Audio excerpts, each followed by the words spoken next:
Dear students, working capital estimate ചെയ്യുന്നതിനുള്ള net current asset forecasting മെത്തേഡാണ് കഴിഞ്ഞ ക്ലാസ്സിൽ നാം ഡിസ്കസ് ചെയ്തത്.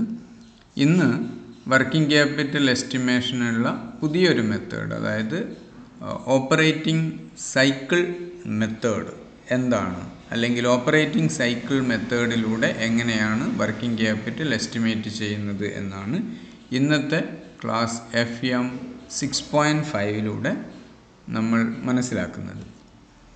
എന്താണ് operating cycle method? Under operating cycle method, working capital is estimated by determining operating cycle. Operating cycle determine ചെയ്തുകൊണ്ടാണ് working capital estimate ചെയ്യുന്നത്. That is why this method is called operating cycle method. And what is this operating cycle? Operating cycle is the duration of time within which one cycle of business operation is completed. ഒരു business operation cycle complete ചെയ്യുന്നതിന് ആവശ്യമായിട്ടുള്ള period, duration, അതിനെയാണ് operating cycle എന്ന് പറയുന്നത്.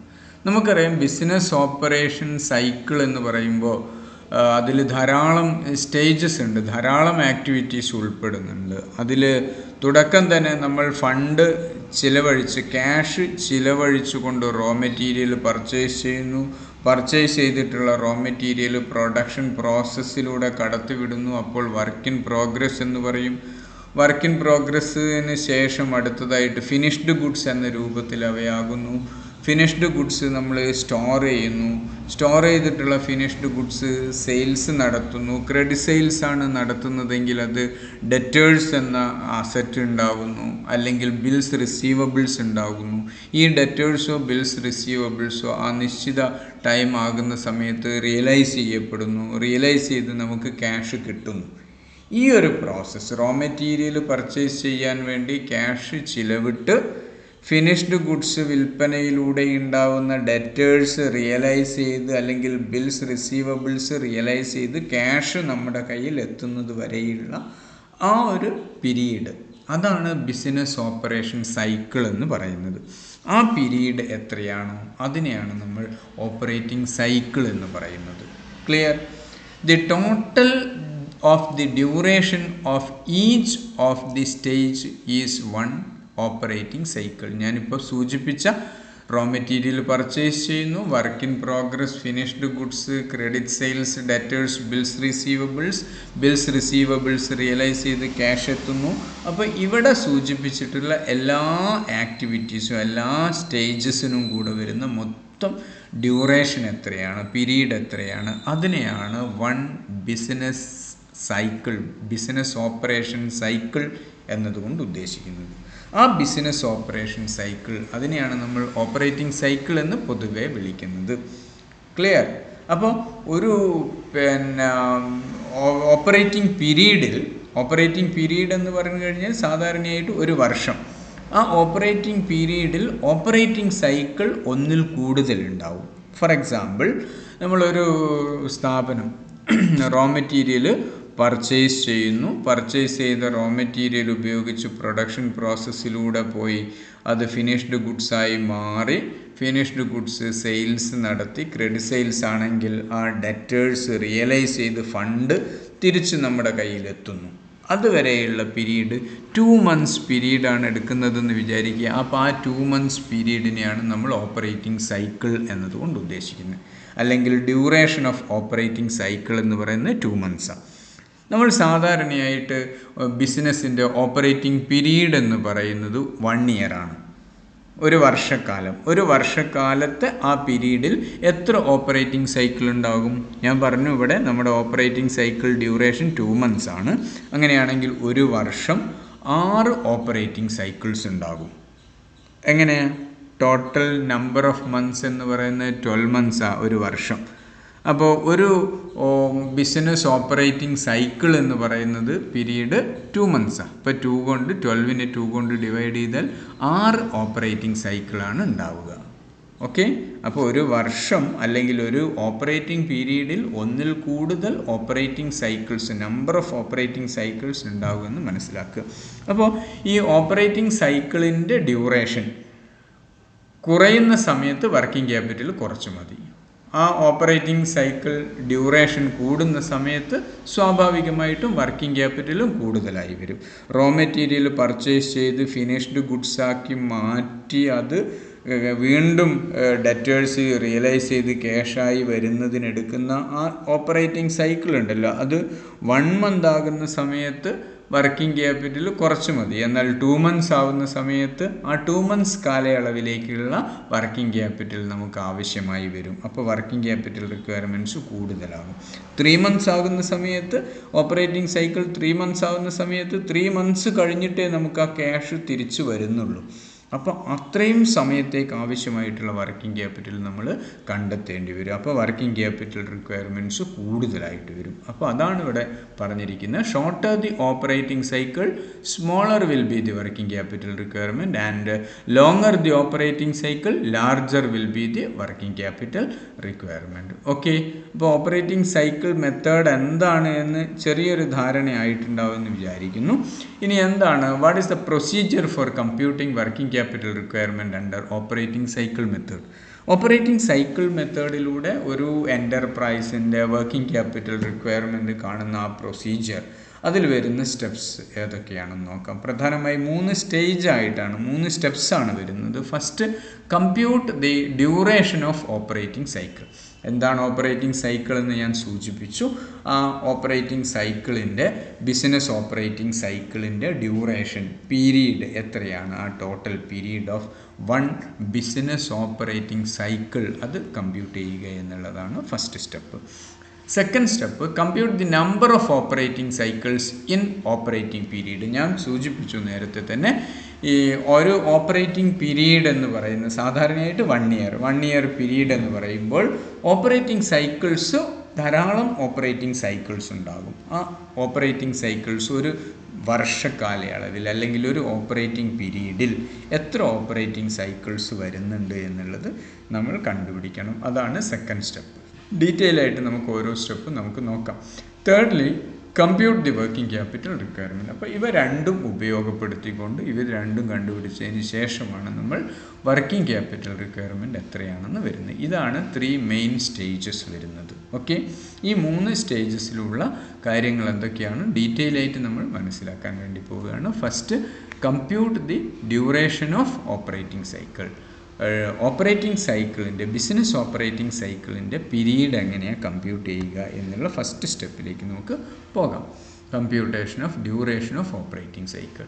Duration of operating cycle, duration of 1 business operating cycle is equal to R plus W plus F plus D minus C. Clear? എന്താണ് ഈ operating cycle duration കാണാനുള്ള ഈ letters? R, W, F, D ഇവയെല്ലാം add ചെയ്യുക, C അതിൽ നിന്ന് minus ചെയ്യുക. ഇവിടെ ഓരോന്നും എന്താണ് സൂചിപ്പിക്കുന്നതെന്ന് നോക്കാം. R, average period of raw material storage. Raw material, stock of raw material, ആ സ്റ്റോറേജ് പീരീഡ് എത്രത്തോളം കാലമാണ്? നമ്മൾ സാധാരണ പറയാറുണ്ട് റോ മെറ്റീരിയൽ 2 മാസക്കാലം, റോ മെറ്റീരിയൽ 2 മാസത്തേക്കുള്ള സ്റ്റോക്ക് ചെയ്യേണ്ടതുണ്ട്. അപ്പോൾ raw material storage period 2 months ആണ്. ഓക്കെ. അതുപോലെ W എന്ന് പറഞ്ഞാൽ എന്താ? Average period of work in progress. Raw മെറ്റീരിയലൊക്കെ ഉപയോഗിച്ച് ഫിനിഷ്ഡ് പ്രോഡക്റ്റായി മാറുന്നതിനിടയിൽ ആ വർക്ക് ഇൻ പ്രോഗ്രസ് എന്ന് പറയുന്ന ആ പീരീഡ് എത്രയാണ്? 1 month ആയിരിക്കും ഒരിക്കൽ. റോ മെറ്റീരിയൽ പ്രൊഡക്ഷൻ പ്രോസസ്സിലേക്ക് പ്രവേശിപ്പിച്ച് കഴിഞ്ഞ് ഫിനിഷ്ഡ് ഗുഡ്സായി മാറുന്നതിന് എടുക്കുന്ന സമയം, അതാണ് average period of work in progress, W. Then F, average period of finished goods storage. Goods produce ചെയ്ത് കഴിഞ്ഞാൽ ആ ഫിനിഷ്ഡ് ഗുഡ്സ് എത്രത്തോളം കാലം നമ്മൾ വെയർഹൗസിൽ സ്റ്റോക്ക് ചെയ്യേണ്ടതുണ്ട്, ആ ഫിനിഷ്ഡ് ഗുഡ്സ് സ്റ്റോറേജ് പീരീഡിനെയാണ് F എന്നതുകൊണ്ട് ഉദ്ദേശിക്കുന്നത്. അതുപോലെ D, average period of debtors collection. Finished goods നമ്മൾ ക്രെഡിറ്റ് സെയിൽസ് നടത്തി കഴിഞ്ഞാൽ നമുക്ക് ഡെറ്റേഴ്സ് ഉണ്ടാകും.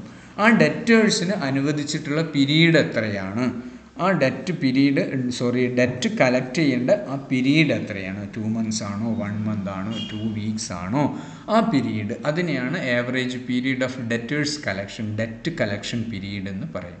അപ്പോൾ ഈ 4 കാര്യങ്ങൾ ടോട്ടൽ ചെയ്യുകയാണ്. അതായത് raw material storage period, work in progress period, അതുപോലെ finished goods storage period, debt collection period. ഇത് 4ഉം ആഡ് ചെയ്യുക. അതിൽ നിന്ന് സി മൈനസ് ചെയ്യുക. സി എന്ന് പറഞ്ഞാൽ average period of creditors payment. ഈ RWFD ഇതെല്ലാം നമ്മൾ ടോട്ടൽ ചെയ്തതിൽ നിന്ന് നമ്മൾ ഗുഡ്സ് അല്ലെങ്കിൽ റോ മെറ്റീരിയൽ നമ്മുടെ സപ്ലയറിൽ നിന്ന് കടമായി വാങ്ങിയിട്ടുണ്ടാവും. നമുക്ക് സപ്ലയേഴ്സ് അനുവദിക്കുന്ന ക്രെഡിറ്റ് പീരീഡ് എത്രയാണോ ആ പീരീഡ് മൈനസ് ചെയ്യുക. മൈനസ് ചെയ്ത് കഴിഞ്ഞാൽ കിട്ടുന്നതാണ് ഈ ഓപ്പറേറ്റിംഗ് സൈക്കിൾ ഡ്യൂറേഷൻ എന്ന് പറയുന്നത്. പീരീഡ് ഓഫ് ഓപ്പറേറ്റിംഗ് സൈക്കിൾ എന്ന് പറയുന്നത് ഇങ്ങനെയാണ് കണ്ടുപിടിക്കുക. ക്ലിയർ? അപ്പോൾ operating cycle period or duration of operating cycle എന്ന് പറഞ്ഞാൽ ആ ഫോർമുലയാണ് ഞാനിവിടെ കൊടുത്തിരിക്കുന്നത്. R+W+F+D - C. ഇതിൽ ഓരോ ലെറ്ററും എന്തിനെയാണ് സൂചിപ്പിക്കുന്നതെന്ന് ക്ലിയർ ആയല്ലോ. ഇനി ഇവ ഓരോന്നും RWFDC ഇവ എങ്ങനെയാണ് കണ്ടുപിടിക്കുക എന്ന് നമുക്ക് നോക്കാം. ആദ്യമായിട്ട് average period of raw material storage. Average raw material storage period is equal to average stock of raw material divided by average consumption per day. ഇതാണ് average raw material storage period കണ്ടുപിടിക്കാനുള്ള formula. എന്താണ്? Average stock of raw material divided by average consumption per day ആണ്. Clear? ഒരു ദിവസം എത്രയാണ് raw material consume ചെയ്യുന്നത്, അതുകൊണ്ട് average raw material സ്റ്റോക്കിനെ ഡിവൈഡ് ചെയ്ത് കഴിഞ്ഞാൽ ഇത്ര ദിവസത്തേക്കുള്ള റോ മെറ്റീരിയൽ ഇത്ര ദിവസത്തേക്ക് സ്റ്റോക്കായിട്ട് മെയിൻറ്റെയിൻ ചെയ്യേണ്ടതുണ്ട് എന്ന് നമുക്ക് കണ്ടുപിടിക്കാം. ഓക്കെ, അപ്പോൾ ഇതിൽ 2 കോമ്പോണൻറ്റ്സ് എന്തൊക്കെയാണ്? ആവറേജ് സ്റ്റോക്ക് ഓഫ് റോ മെറ്റീരിയലും ആവറേജ് കൺസംഷൻ പെർ ഡേയുമാണ്. ഇനി average stock of raw material എങ്ങനെയാണ് നമ്മൾ കണ്ടുപിടിക്കുക? Average stock of raw material is equal to opening stock of raw material plus closing stock of raw material divided by 2. Clear? Then average consumption per day. അതെങ്ങനെ കണ്ടുപിടിക്കാം? Average consumption per day is equal to raw material consumption in a year divided by 365. അപ്പോൾ 365 കൊണ്ട് divide ചെയ്ത് കഴിഞ്ഞാൽ ഒരു ദിവസത്തേക്കുള്ള raw material consumption എത്രയാണെന്ന് കിട്ടും. ക്ലിയർ? അപ്പോൾ average raw material storage period കണ്ടുപിടിക്കുന്നത് എങ്ങനെയാണെന്ന് ക്ലിയർ ആയല്ലോ. ഇനി രണ്ടാമത്തെ കോമ്പോണൻറ്റിലേക്ക് പോകാം. എന്തായിരുന്നു? ആവറേജ് വർക്ക് ഇൻ പ്രോഗ്രസ് പീരീഡാണ്. Average period of work in progress is equal to average work in progress divided by average cost of production per day. Average work in progress എന്ന് പറഞ്ഞാൽ എന്താ? Opening work in progress plus closing work in progress divided by 2. ഇനി രണ്ടാമത്തെ component എന്തായിരുന്നു? Average cost of production per day. Average cost of production per day is equal to total cost of production in an year divided by 365. അപ്പോൾ ഒരു average cost of production per day കിട്ടും. അപ്പോൾ average work in പ്രോഗ്രസ്സിനെ average cost of production per day കൊണ്ട് divide ചെയ്ത് കഴിഞ്ഞാൽ average work in progress period കിട്ടും. Okay, ഇനി third component average finished goods storage പീരീഡാണ്. നമ്മൾ നേരത്തെ എഫ് എന്ന് സൂചിപ്പിച്ചത്. Average finished goods storage period is equal to average stock of finished goods divided by average cost of goods sold per day. അപ്പോൾ ഇവിടെ average stock of finished goods എന്ന് പറഞ്ഞാൽ opening stock of finished goods plus closing stock of finished goods by 2. അതേപോലെ average cost of goods sold per day is equal to cost of goods sold in an year divided by 365. Clear? അപ്പോൾ ഈ 3 component നിങ്ങൾക്ക് clear ആയെന്ന് വിശ്വസിക്കുന്നു. നമുക്ക് നാലാമത്തെ component എന്തായിരുന്നു? Average debt collection period അല്ലെങ്കിൽ average debtors collection period. Average debtors collection period is equal to average debtors എന്ന് പറഞ്ഞാൽ ബിൽസ് റിസീവബിൾസ് ഉൾപ്പെടെയാണ്. Average debtors including bills receivable divided by average credit sales per day. Debtors ഉണ്ടാവുന്നത് credit sales നടത്തുന്ന സമയത്താണ്. അതുകൊണ്ട് debt collection period, average debt collection period is equal to average debtors including bills receivables divided by average credit sales per day. ഇനി എന്താണ് average debtors എന്ന് പറഞ്ഞാൽ? Average debtors is equal to opening debtors plus closing debtors by 2. അപ്പോൾ ഇവിടെ opening ഡെറ്റേഴ്സും closing ഡെറ്റേഴ്സും എടുക്കുന്ന സമയത്ത് bills receivables ഉണ്ടെങ്കിൽ അത് ഉൾപ്പെടെയാണ് എടുക്കേണ്ടത്. ക്ലിയർ? ഇനി average credit sales per day is equal to total credit sales in an year divided by 365. Okay. Then last component average creditors payment period ആണ്. Average creditors payment period is equal to average creditors including bills payable divided by average credit purchase per day. അപ്പോൾ average creditors is equal to average creditors എന്ന് പറഞ്ഞാൽ എന്താ? opening creditors plus closing creditors by 2. ഇവിടെ opening ക്രെഡിറ്റേഴ്സും closing ക്രെഡിറ്റേഴ്സും എടുക്കുന്ന സമയത്ത് bills payable ഉണ്ടെങ്കിൽ അത് ഉൾപ്പെടെയാണ് എടുക്കേണ്ടത്. ഓക്കെ. ഇനി average credit purchase per day എങ്ങനെ കണ്ടുപിടിക്കുക? Total credit purchase in an year divided by 365. ഇങ്ങനെയാണ് ഈ 5 കോമ്പോണൻറ്റ്. ഈ 5 കോമ്പോണൻറ്റിൽ ആദ്യത്തെ 4 ആഡ് ചെയ്യുക, അഞ്ചാമത്തെ average creditors payment period subtract ചെയ്യുക. സബ്ട്രാക്ട് ചെയ്ത് കഴിഞ്ഞാൽ കിട്ടുന്നതാണ് നമ്മുടെ ഓപ്പറേറ്റിംഗ് സൈക്കിൾ അല്ലെങ്കിൽ ഡ്യൂറേഷൻ ഓഫ് ഓപ്പറേറ്റിംഗ് സൈക്കിൾ എന്ന് പറയുന്നത്. ക്ലിയർ? ഇതാണ് ഫസ്റ്റ് സ്റ്റേജ്. ഇനി സെക്കൻഡ് സ്റ്റെപ്പ് എന്തായിരുന്നു? Computation of number of operating cycles in an operating period. ഞാൻ പറഞ്ഞു, ഒരു ഓപ്പറേറ്റിംഗ് പീരീഡിൽ ധാരാളം ഓപ്പറേറ്റിംഗ് സൈക്കിൾസ് ഉണ്ടാകും.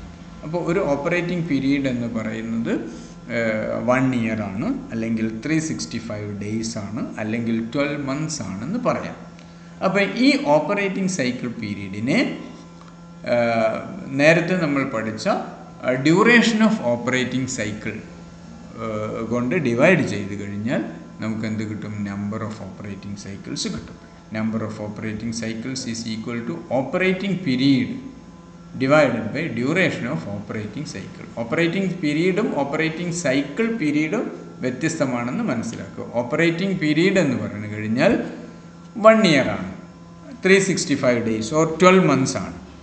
ഡ്യൂറേഷൻ ഓഫ് ഓപ്പറേറ്റിംഗ് സൈക്കിൾ എന്ന് പറഞ്ഞു കഴിഞ്ഞാൽ ഞാൻ നേരത്തെ സൂചിപ്പിച്ചു, എങ്ങനെയായിരുന്നു? R plus W plus F plus D minus C. അതാണ് ഓപ്പറേറ്റിംഗ് സൈക്കിൾ പീരീഡ് എന്ന് പറയുന്നത്. ആ ഓപ്പറേറ്റിംഗ് സൈക്കിൾ പീരീഡ് കൊണ്ടാണ് 365നെ ഡിവൈഡ് ചെയ്യേണ്ടത്. അപ്പോൾ നമുക്ക് നമ്പർ ഓഫ് ഓപ്പറേറ്റിംഗ് സൈക്കിൾസ് കിട്ടും. ഉദാഹരണമായി നമ്മുടെ ഓപ്പറേറ്റിംഗ് സൈക്കിൾ പീരീഡ് 2 മന്ത്സ് ആണെങ്കിൽ ടോട്ടൽ ഓപ്പറേറ്റിംഗ് പീരീഡ് എന്ന് പറയുന്നത് 12 മന്ത്സ് ആണ്. 1 ഇയർ എന്ന് പറഞ്ഞാൽ 12 മന്ത്സ്. അപ്പോൾ 12 months divided by 2 months 6 months, അല്ലെങ്കിൽ 6 ആണ് നമ്പർ ഓഫ് ഓപ്പറേറ്റിംഗ് സൈക്കിൾസ് എന്ന് പറയുന്നത്. ക്ലിയർ? അപ്പോൾ ഇവിടെ ഡ്യൂറേഷൻ ഓഫ് ഓപ്പറേറ്റിംഗ് സൈക്കിൾസ് ഡേയ്സിലാണ് എടുക്കുന്നതെങ്കിൽ ഓപ്പറേറ്റിംഗ് പീരീഡ് ഡേയ്സിൽ എടുക്കണം. ഡ്യൂറേഷൻ ഓഫ് ഓപ്പറേറ്റിംഗ് സൈക്കിൾ മന്ത്സിലാണ് എടുക്കുന്നതെങ്കിൽ ഓപ്പറേറ്റിംഗ് പീരീഡ് മന്ത്സിൽ എടുക്കണം, 12 മന്ത്സ് എന്ന് എടുക്കണം. അതുപോലെ ഇവിടെ ഓപ്പറേറ്റിംഗ് സൈക്കിൾ പീരീഡ് വേറെ ഏതെങ്കിലും യൂണിറ്റിലാണ്, ഒരേ സെയിം യൂണിറ്റിലായിരിക്കണം ഈ ഓപ്പറേറ്റിംഗ് സൈക്കിൾ പീരീഡും ഓപ്പറേറ്റിംഗ് പീരീഡും ഓപ്പറേറ്റിംഗ് സൈക്കിൾ പീരീഡും എടുക്കേണ്ടത് സെയിം യൂണിറ്റിലാണെന്ന് പ്രത്യേകം ശ്രദ്ധിക്കും. ഇനി തേർഡ് സ്റ്റേജ് എന്തായിരുന്നു? Compute the working capital requirement. അപ്പോൾ വർക്കിംഗ് ക്യാപിറ്റൽ എങ്ങനെ കണ്ടുപിടിക്കുക? Working capital is equal to total operating expenses for the period for the operating period divided by number of operating cycles in the period. നമ്മൾ ഒരു വർഷം എത്ര operating cycles ആണ് ഉള്ളത് എന്ന് നമ്മൾ കണ്ടുപിടിച്ചു. ആ നമ്പർ ഓഫ് ഓപ്പറേറ്റിംഗ് സൈക്കിൾസ് കൊണ്ട് ഒരു വർഷത്തെ ടോട്ടൽ ഓപ്പറേറ്റിംഗ് എക്സ്പെൻസിനെ ഡിവൈഡ് ചെയ്യുക, അതായത് ടോട്ടൽ കോസ്റ്റ് ഓഫ് സെയിൽസിനെ ഡിവൈഡ് ചെയ്ത് കഴിഞ്ഞാൽ കിട്ടുന്നതാണ് വർക്കിംഗ് ക്യാപിറ്റൽ. ഇനി ചില സമയത്ത് നമ്മൾ ഈ കിട്ടിയിരിക്കുന്ന എമൗണ്ടിൻ്റെ കൂടെ ക്വസ്റ്റ്യനിൽ പ്രത്യേകം പറയും certain percentage of this calculated amount may be added as provision for contingencies എന്നൊക്കെ. അങ്ങനെ പ്രൊവിഷൻ ഫോർ കണ്ടിൻജൻസി ആയിട്ട് ഈ കിട്ടിയിട്ടുള്ള എമൗണ്ടിൻ്റെ ഒരു 10% 5% ആഡ് ചെയ്യണമെന്ന് പറഞ്ഞിട്ടുണ്ടെങ്കിൽ അതും കൂടെ ആഡ് ചെയ്ത് കഴിഞ്ഞാൽ കിട്ടുന്നതാണ് നമ്മുടെ വർക്കിംഗ് ക്യാപിറ്റൽ റിക്വയർമെൻറ്റ്സ് എന്ന് പറയുന്നത്. ഓക്കെ, ആ പ്രൊസീജിയർ ക്ലിയറായെന്ന് വിശ്വസിക്കുന്നു. ഈ 3 സ്റ്റേജസ് ആണ് വരുന്നത്. അതിൽ ഫസ്റ്റ് സ്റ്റേജ് വളരെ വളരെ ഇമ്പോർട്ടൻ്റ് ആണ്. സെക്കൻഡ് സ്റ്റേജിൽ നമ്മൾ നമ്പർ ഓഫ് ഓപ്പറേറ്റിംഗ് സൈക്കിൾസ് കണ്ടുപിടിക്കുന്നു. നമ്പർ ഓഫ് ഓപ്പറേറ്റിംഗ് സൈക്കിൾസ് കണ്ടുപിടിച്ച് കഴിഞ്ഞാൽ മൂന്നാമത്തെ സ്റ്റേജിൽ ടോട്ടൽ ഓപ്പറേറ്റിംഗ് എക്സ്പെൻസസിനെ അല്ലെങ്കിൽ ടോട്ടൽ കോസ്റ്റ് ഓഫ് സെയിൽസിനെ നമ്പർ ഓഫ് ഓപ്പറേറ്റിംഗ് സൈക്കിൾസ് കൊണ്ട് ഡിവൈഡ് ചെയ്ത് കിട്ടുന്നതാണ് വർക്കിംഗ് ക്യാപിറ്റൽ. ഓക്കെ, അതേസമയം പ്രൊവിഷൻ ഫോർ കണ്ടിൻജൻസീസ് എന്ന് പറഞ്ഞ് തന്നിട്ടുണ്ടെങ്കിൽ ആ ഒരു ഫിക്സ്ഡ് പെർസെൻറ്റേജും കൂടെ ആഡ് ചെയ്ത് കഴിഞ്ഞാലാണ് വർക്കിംഗ് ക്യാപിറ്റൽ എമൗണ്ട് കണ്ടുപിടിക്കാൻ പറ്റുന്നത്. ക്ലിയർ? ഇനി നമുക്കൊരു ക്വസ്റ്റ്യനിലേക്ക് പോവാം. Question number 1. From the following information extracted from the books of a manufacturing concern, compute the operating cycle in days. ഇവിടെ ഓപ്പറേറ്റിംഗ് സൈക്കിൾ കണ്ടുപിടിക്കാനാണ് പറഞ്ഞിരിക്കുന്നത്. ഡേയ്സിലാണ് കാണേണ്ടത്. ഇപ്പോൾ പീരീഡ് കവേർഡ് എന്ന് പറഞ്ഞാൽ ഒരു വർഷമാണ് ഇവിടെ പീരീഡ് കവേർഡ് എന്നതുകൊണ്ട് 365 ഡേയ്സ് ആണ്. അതായത് ഓപ്പറേറ്റിംഗ് പീരീഡാണ് 365 ഡേയ്സ്, അതായത് 1 ഇയർ അല്ലെങ്കിൽ 12 months. ഓക്കെ, ഇവിടെ ഡേയ്സിലാണ് കാണേണ്ടത്. അതുകൊണ്ട് ഇവിടെ പീരീഡ് കവർ ചെയ്തിരിക്കുന്ന പീരീഡ് 365 ഡേയ്സ് ആണെന്ന് തന്നിരിക്കുന്നു. Average period of credit allowed by suppliers 16 days ആണ്. ഇത് പ്രത്യേകം കണ്ടുപിടിക്കേണ്ട ആവശ്യമില്ല. നമുക്ക് ക്രെഡിറ്റേഴ്സ് നമുക്ക് അനുവദിച്ചിരിക്കുന്ന സപ്ലയേഴ്സ് അല്ലെങ്കിൽ ക്രെഡിറ്റേഴ്സ് നമുക്ക് അനുവദിച്ചിരിക്കുന്ന പീരീഡാണ് 16 days. Average amount of debtors outstanding debtors 4,80,000 ആണ്. റോ മെറ്റീരിയൽ കൺസംഷൻ 44 lakh ആണ്. Total cost of production 1 crore ആണ്.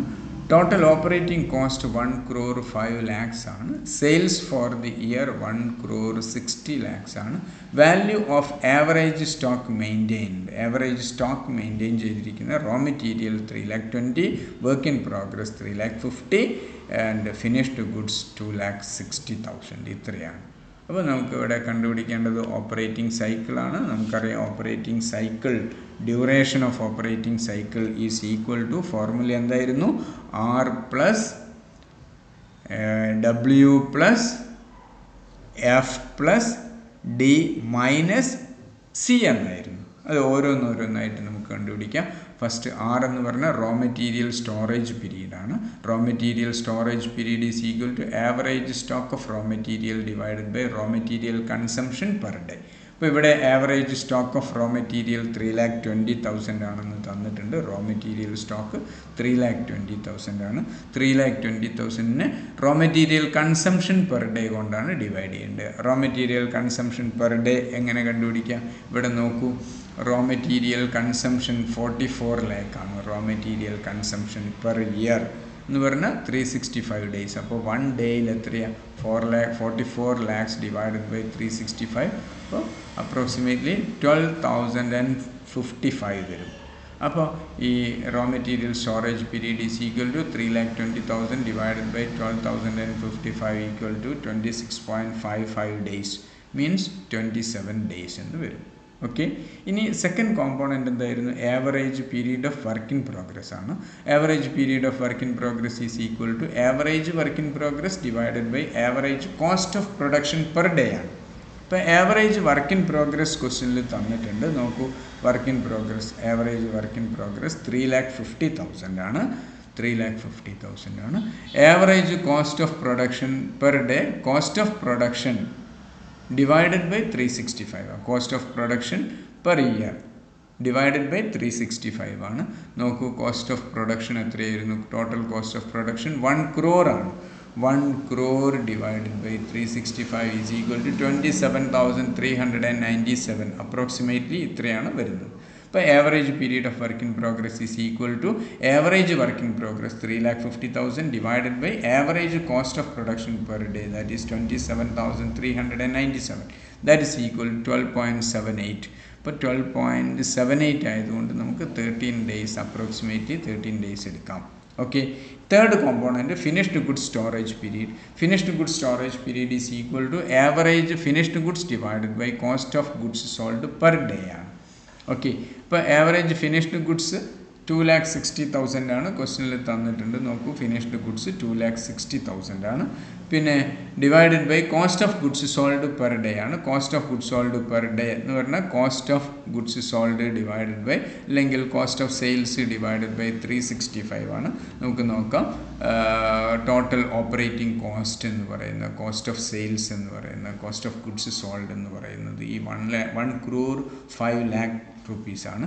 1 crore 5 lakh divided by 365 is equal to 28,767. That is equal to 9 days, approximately 9 days വരും. Okay, ഇനി fourth component എന്തായിരുന്നു? Average debt collection period ആണ്. Average debt collection period is equal to average debtors divided by credit sales per day.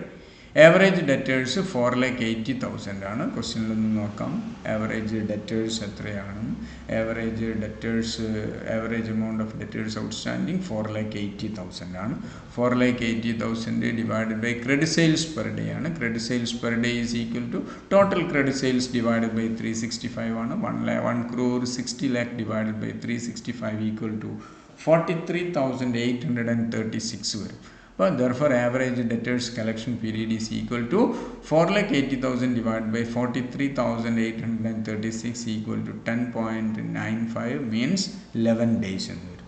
അതേപോലെ last average creditors payment period is equal to, that is given in the question, directly given in the question, need not be calculated separately. അത് നേരിട്ട് തന്നിരിക്കുക 16 days.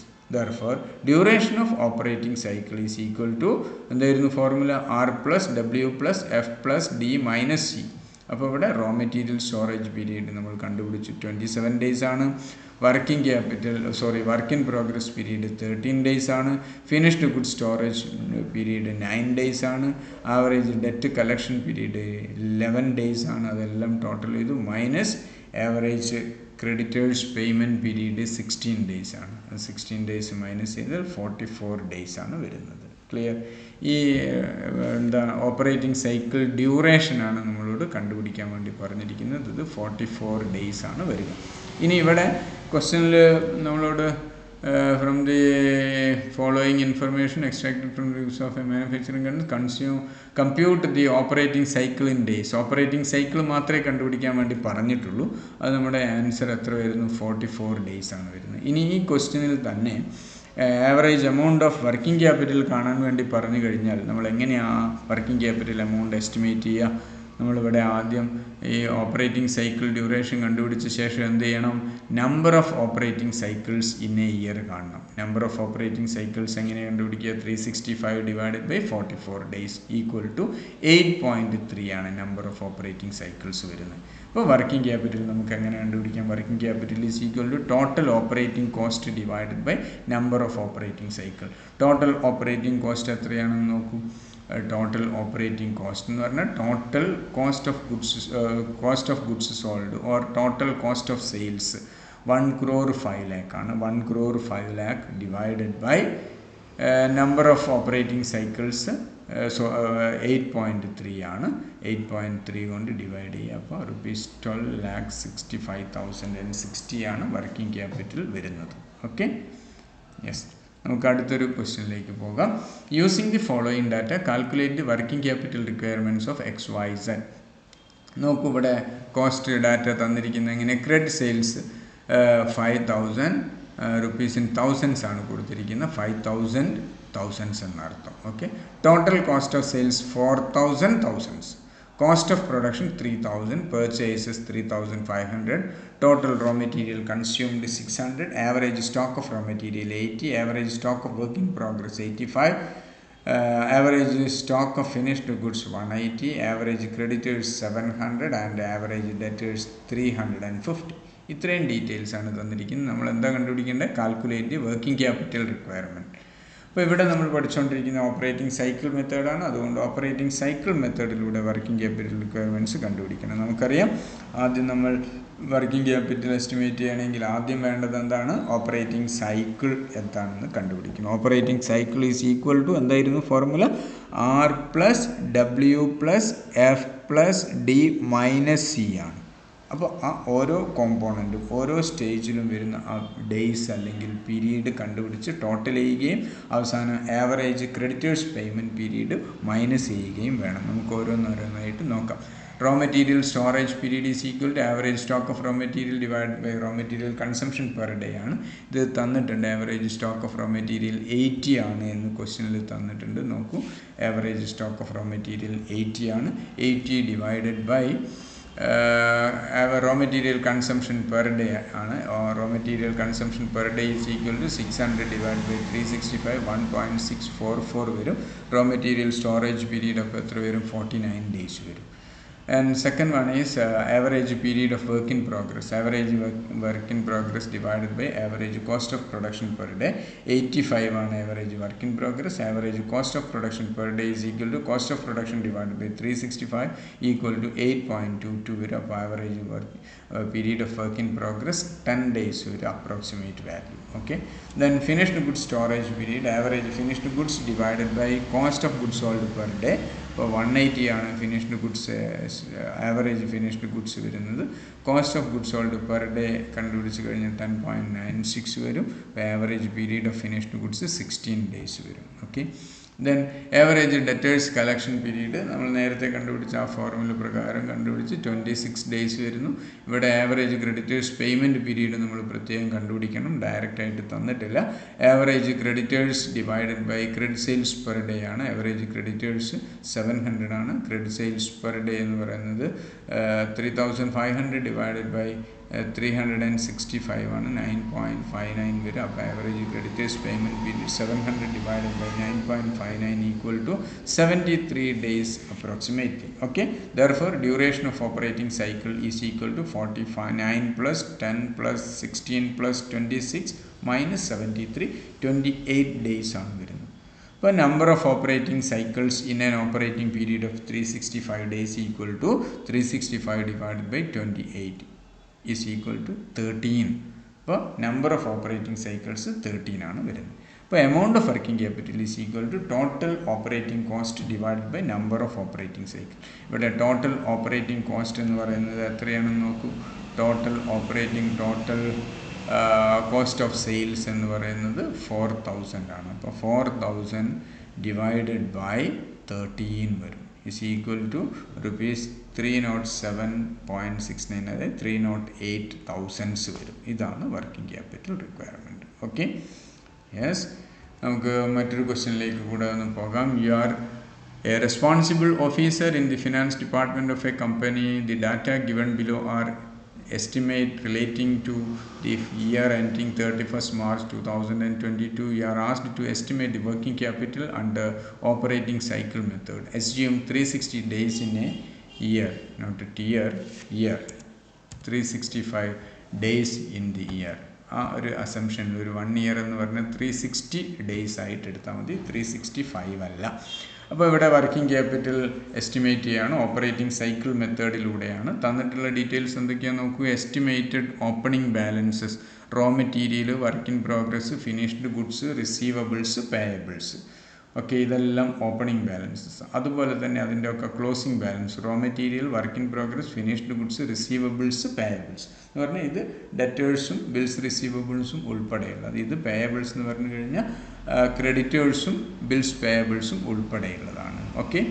ഇനി മറ്റൊരു കാര്യം ഇവിടെ തന്നിരിക്കുന്നത്, ഇവിടെ estimated opening ബാലൻസസും estimated closing ബാലൻസസും കൂടാതെ മറ്റ് ഇൻഫർമേഷൻ എന്തൊക്കെയാണ് തന്നിരിക്കുന്നത്. 3 റോ മെറ്റീരിയൽ പർച്ചേസ്ഡ്, ഒരു വർഷം പർച്ചേസ് ചെയ്തിട്ടുള്ള റോ മെറ്റീരിയൽ 1600 ആണ്. ഇവിടെ ഈ എമൗണ്ട് എല്ലാം തന്നെ റുപ്പീസ് ഇൻ ലാക്സ് ആണ്. 4th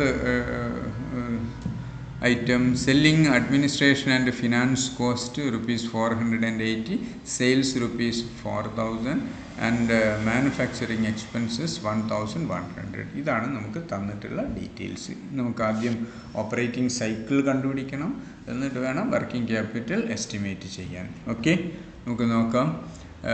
ഇവിടെ ഓപ്പറേറ്റിംഗ് സൈക്കിൾ കണ്ടുപിടിക്കണമെങ്കിൽ നമുക്കറിയാം, നമുക്ക് കോസ്റ്റ് കോമ്പോണൻസ് ആയിട്ടുള്ള റോ മെറ്റീരിയൽ കൺസ്യൂംഡ് എത്രയാണെന്നറിയണം, കോസ്റ്റ് ഓഫ് പ്രൊഡക്ഷൻ എത്രയാണെന്നറിയണമായിരുന്നു, കോസ്റ്റ് ഓഫ് ഗുഡ്സ് സോൾഡ് എത്രയാണെന്നറിയണം, അതുപോലെ ടോട്ടൽ കോസ്റ്റ് ഓഫ് സെയിൽസ് എത്രയാണെന്നറിയണം. ഇതൊക്കെ ഉപയോഗപ്പെടുത്തിക്കൊണ്ടാണ് നമ്മൾ നമ്മുടെ ഓപ്പറേറ്റിംഗ് സൈക്കിളിനകത്തുള്ള ഓരോ സ്റ്റേജിലുള്ള അതായത് raw material consumption period, raw material storage period ആയാലും, വർക്ക് ഇൻ പ്രോഗ്രസ് പീരീഡ് ആയാലും, ഫിനിഷ്ഡ് ഗുഡ്സ് സ്റ്റോറേജ് പീരീഡ് ആയാലും, ഇതൊക്കെ നമ്മൾ കണ്ടുപിടിക്കുന്നത് കോസ്റ്റ് കോമ്പോണൻസ് വേണം. കോസ്റ്റ് കോമ്പോണൻസ് എന്ന് പറഞ്ഞു കഴിഞ്ഞാൽ റോ മെറ്റീരിയൽ കൺസ്യൂംഡ് എത്രയാണെന്ന് അറിയണം, കോസ്റ്റ് ഓഫ് പ്രൊഡക്ഷൻ അറിയണം, കോസ്റ്റ് ഓഫ് ഗുഡ്സ് സോൾഡ് അറിയണം. ഈ കാര്യങ്ങളൊക്കെ അറിയാൻ വേണ്ടി ഈ തന്നിട്ടുള്ള ഡാറ്റ ഉപയോഗിച്ച് നമ്മളൊരു കോസ്റ്റ് സ്റ്റേറ്റ്മെൻറ്റ് തയ്യാറാക്കുകയാണ്. കോസ്റ്റ് സ്റ്റേറ്റ്മെൻറ്റിൽ opening stock of raw material 410 ആണ്. ക്വസ്റ്റ്യനിൽ തന്നിട്ടുണ്ട് റോ മെറ്റീരിയൽ ഓപ്പണിംഗ് ബാലൻസ് 410 ആണ്. ഈ വർഷം നമ്മൾ പർച്ചേസ് ചെയ്തിട്ടുള്ള 1600 ആണ്. 1600 ആഡ് ചെയ്യുന്നു. Closing stock of raw material 450 less ചെയ്ത് കഴിഞ്ഞ് 1560 ആണ് റോ മെറ്റീരിയൽ കൺസ്യൂംഡ്. ഓക്കെ, ഈ റോ മെറ്റീരിയൽ കൺസ്യൂംഡിൻ്റെ കൂടെയാണ് നമ്മൾ മാനുഫാക്ചറിങ് എക്സ്പെൻസസ് ആഡ് ചെയ്യണം. മാനുഫാക്ചറിങ് എക്സ്പെൻസസ് ആഡ് ചെയ്ത് കഴിഞ്ഞ് നമുക്ക് കോസ്റ്റ് ഓഫ് പ്രൊഡക്ഷൻ കിട്ടും. പക്ഷേ വർക്ക് ഇൻ പ്രോഗ്രസ് സ്റ്റോക്ക് ഉണ്ടെങ്കിൽ അതുകൂടെ അഡ്ജസ്റ്റ് ചെയ്യണം. അപ്പോൾ മാനുഫാക്ചറിങ് എക്സ്പെൻസസ് ആഡ് ചെയ്യുന്നതോടൊപ്പം തന്നെ വർക്ക് ഇൻ പ്രോഗ്രസിൻ്റെ opening stock of work in progress add ചെയ്യുന്നു, closing stock of work in progress less ചെയ്യുന്നു. ലെസ് ചെയ്ത് കഴിഞ്ഞാൽ കിട്ടുന്നതാണ് കോസ്റ്റ് ഓഫ് പ്രൊഡക്ഷൻ, ഇവിടെ 2640. ഇതിൻ്റെ കൂടെ കോസ്റ്റ് ഓഫ് പ്രൊഡക്ഷൻ്റെ കൂടെയാണ് നമ്മൾ ഫിനിഷ്ഡ് ഗുഡ്സിൻ്റെ ഓപ്പണിംഗ് സ്റ്റോക്ക് ആഡ് ചെയ്യുന്നു, ഫിനിഷ്ഡ് ഗുഡ്സിൻ്റെ ക്ലോസിംഗ് സ്റ്റോക്ക് ലെസ് ചെയ്യുന്നു. അപ്പോൾ കോസ്റ്റ് ഓഫ് പ്രൊഡക്ഷനിൽ നിന്ന് ഈ ഫിനിഷ്ഡ് ഗുഡ്സിൻ്റെ ഓപ്പണിംഗ് സ്റ്റോക്കും ക്ലോസിംഗ് സ്റ്റോക്കും അഡ്ജസ്റ്റ് ചെയ്ത് കഴിഞ്ഞാൽ കോസ്റ്റ് ഓഫ് ഗുഡ്സ് സോൾഡ് കിട്ടും. ഓക്കെ, ഫിനിഷ്ഡ് ഗുഡ്സ് ഓപ്പണിംഗ് സ്റ്റോക്കും ക്ലോസിംഗ് സ്റ്റോക്കും അഡ്ജസ്റ്റ് ചെയ്താൽ കോസ്റ്റ് ഓഫ് ഗുഡ്സ് സോൾഡ് കിട്ടും. കോസ്റ്റ് ഓഫ് ഗുഡ്സ് സോൾഡിൻ്റെ കൂടെ selling and finance cost add ചെയ്ത് കഴിഞ്ഞാൽ, സെല്ലിംഗ് ഡിസ്ട്രിബ്യൂഷൻ എക്സ്പെൻസ് ഒക്കെ ആഡ് ചെയ്ത് കഴിഞ്ഞാൽ നമുക്ക് കിട്ടുന്നതാണ് ടോട്ടൽ കോസ്റ്റ് അല്ലെങ്കിൽ കോസ്റ്റ് ഓഫ് സെയിൽസ് എന്ന് പറയുന്നത്. ആ കോസ്റ്റ് ഓഫ് സെയിൽസ് ഇവിടെ 3070 ആണ്. അപ്പോൾ ഇവിടെ വേരിയസ് കോസ്റ്റ് കോമ്പോണൻസ് നമുക്ക് മനസ്സിലാക്കാൻ സാധിച്ചു. Raw material consumed, cost of production, cost of goods sold, cost of sales, ഈ കാര്യങ്ങളൊക്കെയാണ് നമുക്കിവിടെ മനസ്സിലാക്കാൻ സാധിച്ചത്. അതിന് വേണ്ടിയിട്ടാണ് നമ്മൾ ഈ സ്റ്റേറ്റ്മെൻറ്റ് പ്രിപ്പയർ ചെയ്തത്. ഇനി നമുക്ക് എളുപ്പത്തിൽ ഇവ നോക്കിയിട്ട് എന്ത് ചെയ്യാം, ഓപ്പറേറ്റിംഗ് സൈക്കിൾ ഡ്യൂറേഷൻ കണ്ടുപിടിക്കാൻ സാധിക്കും. റോ മെറ്റീരിയൽ സ്റ്റോറേജ് പീരീഡ് എന്തായിരുന്നു formula? Average stock of raw material divided by raw material consumption per day ആണ്. Average stock of raw material എന്ന് പറഞ്ഞാൽ opening stock plus closing stock divided by 2 ആണ്. അത് 430 വരും. Raw material consumption per day ആണ്. ഇവിടെ ആ സ്റ്റേറ്റ്മെൻറ്റിൽ തൊട്ട് മുകളിലുള്ള സ്റ്റേറ്റ്മെൻറ്റിൽ നമ്മൾ കണ്ടുപിടിച്ചിട്ടുണ്ട് റോ മെറ്റീരിയൽ കൺസ്യൂംഡ് 1560 ആണ്. 1560 ഡിവൈഡ് ബൈ 1 ഇയർ എന്ന് പറഞ്ഞാൽ 360 ഡേയ്സ് ആണ്. 360 ഡേയ്സ് ആയിട്ട് എടുക്കണം എന്നാണ് ക്വസ്റ്റ്യനിൽ കൃത്യമായ ഇൻഫർമേഷൻ ഉണ്ട്. അപ്പോൾ 4.33 കിട്ടും. അപ്പോൾ raw material storage period is equal to 430 divide by 4.33 means 99 days വരും. അതുപോലെ average period of work in progress, average work in progress divide by average cost of production per day ആണ്. അപ്പോൾ ആവറേജ് വർക്ക് ഇൻ പ്രോഗ്രസ് എന്ന് പറഞ്ഞാൽ opening plus closing by 2 ആണ്. അപ്പോൾ 110 വരും. Average cost of production per day എന്ന് പറഞ്ഞാൽ cost of production divide by 360 ആണ്. 365 അല്ല, 360. That is 2640 divided by 360 എന്ന് വരും. That is equal to 7.33 എന്ന് വരും. അപ്പോൾ average period of work in progress is equal to 110 divide by 7.33 means 15 days വരും. Okay. Third, finished goods storage period is equal to average finished goods divide by cost of goods sold per day. ഇവിടെ average finished goods എന്ന് പറയുന്നത് 450 plus 500 divide by 2 is equal to 475. Cost of goods sold per day, cost of goods sold divide by 365 അല്ല 360 ആണ് ഇവിടെ. 360 that is 3070 divided by 360 that is equal to 8.53 വരും. Average period of finished goods, average period of finished goods വരുന്ന 475 divided by 8.53 equal to 56 days വരും. Okay. ഇനി fourth component average debt collection period ആണ്. Average debtors divided by credit sales per day ആണ്. Average debtors 600 plus 740 by 2 670 വരും. Credit sales per day, credit sales divide by 360 ആണ്. 360 കൊണ്ട് credit sales പിന്നെ total credit സെയിൽസിനെ divide ചെയ്യണം. ഇവിടെ 4000 divide by 360 equal to 11.11. Therefore average debt collection period is equal to 670 divided by 11.11 per 60 days ആണ് approximate ആയിട്ട് വരുന്നത്. Average creditors payment period, average creditors divided by credit purchase per day ആണ്. Average creditors 435 വരും. Credit purchase per day 4.44 വരും. Average creditors payment period 98 days വരും. അപ്പോൾ ഇവിടെ ഓർക്കേണ്ട കാര്യം, ഈ ക്രെഡിറ്റ് പർച്ചേസ് പ്രത്യേകമായിട്ട് തന്നിട്ടില്ലെങ്കിൽ നമ്മൾ പർച്ചേസ് ക്രെഡിറ്റ് പർച്ചേസ് ആയിട്ട് തന്നെ ട്രീറ്റ് ചെയ്യും. അങ്ങനെയാണ് ചെയ്യേണ്ടത്. അതുപോലെ തന്നെ ഇവിടെ സെയിൽസ് എന്ന് മാത്രമേ തന്നിട്ടുള്ളൂ എങ്കിൽ ടോട്ടൽ ആ സെയിൽസ് ക്രെഡിറ്റ് സെയിൽസ് ആയിട്ട് ട്രീറ്റ് ചെയ്യുകയാണ് ചെയ്യുക. ഓർക്കുക അത്. Therefore, duration of operating cycle is equal to എത്ര വരുന്നത് 132 days ആണ് വരുന്നത്. അപ്പോൾ number of operating cycle 360 divided by 132 is equal 2.73 വരും. അപ്പോൾ amount of working capital total operating cost divided by number of operating cycles ആണ്. ടോട്ടൽ കോസ്റ്റ് ഓഫ് സെയിൽസ് അല്ലെങ്കിൽ operating cost എന്ന് പറയുന്നത് 3070 divided by 2.73 equal to 1125 lakhs approximately വരും. Okay, അപ്പോൾ എല്ലാവർക്കും ഈ operating cycle method of working capital estimation മനസ്സിലായിട്ടുണ്ടാകുമെന്ന് വിശ്വസിക്കുകയാണ്. നമ്മൾ തുടർന്നുള്ള അടുത്ത ക്ലാസ്സുകളിൽ ഇതിൻ്റെ തുടർച്ചയായിട്ട് മറ്റ് ഭാഗങ്ങളിലേക്ക് പോകും. Okay, thank you.